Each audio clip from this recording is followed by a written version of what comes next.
Hello sa lahat. Meron dito, Huawei. Ang model nito, Y7 Prime 2019 DUB-LX1. Ang issue o ang problema nito, walang signal. Or pagka sindi nito, biglang bumabagsak o nawawala yung signal. Pagka open nito, makikita natin dyan, lumabas yung choose your default APN for card 1. Ibig sabihin, nagka-signal ito. Pero kapag i-connect na natin yung signal, bigla na lang itong mawawala. Then makikita dyan na mayroon itong IME. At nadidetect din ang SIM.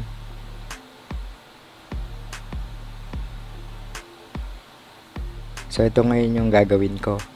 Tara, at simulan na natin. Disassemble muna para ma-check yung mainboard. Ang sabi sa akin ng may-ari, na ipagawa na daw ito. So titignan ko mamaya kung ano yung mga nagalaw.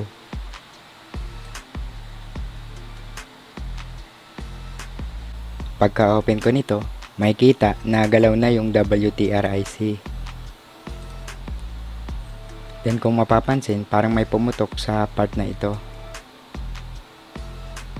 So medyo alanganin nito dahil posible nitong tamaan yung amplifier IC. Bali for replacement na itong WTRIC na ito para sigurado. Then nakita ko rin na galaw na yung RF power amplifier IC. So hindi ko naman masyadong pinaghihinalaan itong IC na ito, pero dahil sa galaw na ito, papalitan ko din ito para sigurado. Sunod, i-check ko yung capacitor na ito kung may shorted. Makikita dyan na shorted ito. So bali sa picture wala na yung capacitor dahil late ko nang na-picturean.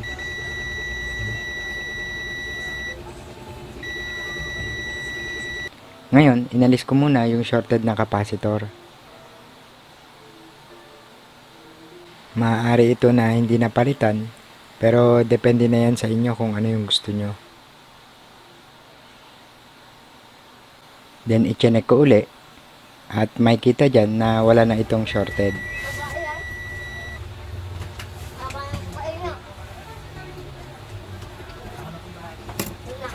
Sunod, pinalitan ko na yung WTR IC. Wala akong brand new na IC, kaya sa mga scrap na mainboard na lang ako kumuha na sira ang CPU, pero good pa yung ibang components. Then hindi naman na ito kailangan na i-revolve pa kung okay pa naman yung mga position ng tingga.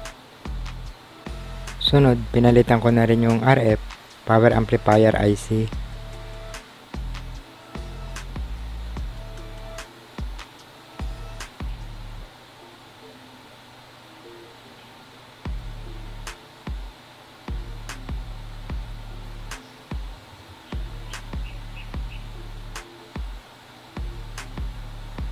So ngayon, testing na.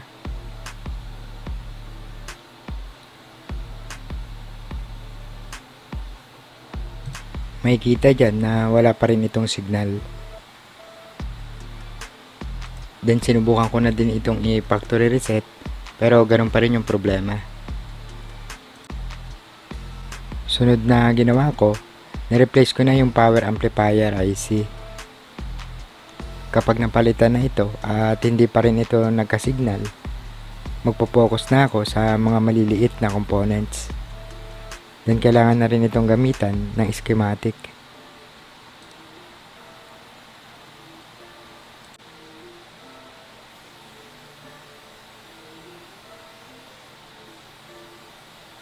So ngayon, testing na.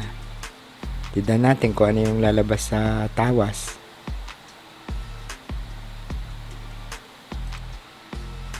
Makikita dyan na mayroon na itong signal.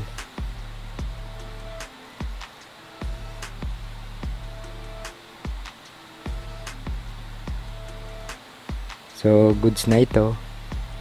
Bale, ang sunod na gagawin ko, bubuin ko na lang ito. So hanggang dito na lang muna.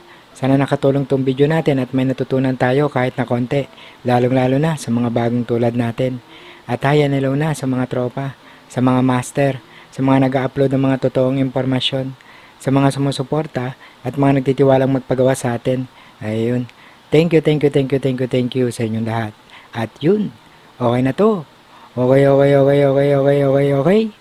Okay.